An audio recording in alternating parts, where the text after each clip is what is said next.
ઈરાનમાં હાલ ઇઝરાયલની તબાહીનો એક સૌથી મોટો પુરાવો પણ સામે આવ્યો છે। તહેરાનમાં ઇઝરાયલનો સૌથી મોટો હુમલો। ઇઝરાયલી સેનાએ હુમલાનો વિડીયો જાહેર કર્યો છે।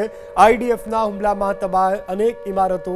તો હાલ જે પ્રકારની સ્થિતિનું નિર્માણ થવા પામ્યું છે, સાઉદી અરબ અને સંયુક્ત અરબ અમીરાત પણ આ હુમલાને લઈ આકરી નિંદા કરી રહ્યા છે। 137 જેટલી મિસાઇલો અને 209 જેટલા ડ્રોન વડે હુમલો કરવામાં આવ્યો છે।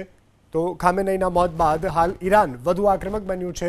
ઈરાનનો ખાડી દેશ ઉપર જોરદાર હુમલો। સાઉદી અરબ અને સંયુક્ત અરબ અમીરાત ઉપર હુમલો। 137 મિસાઇલ અને 209 ડ્રોનથી હુમલો કરવામાં આવ્યો છે। ઈરાનમાં હાલ ઇઝરાયલની તબાહીનો એક સૌથી મોટો પુરાવો પણ સામે આવ્યો છે। તહેરાનમાં ઇઝરાયલનો સૌથી મોટો હુમલો। ઇઝરાયલી સેનાએ હુમલાનો વિડીયો જાહેર કર્યો છે। આઈડીએફના હુમલામાં તબાહ અનેક ઇમારતો। તો હાલ જે પ્રકારની સ્થિતિનું નિર્માણ થવા પામ્યું છે, સાઉદી અરબ અને સંયુક્ત અરબ અમીરાત પણ આ હુમલાને લઈ આકરી નિંદા કરી રહ્યા છે।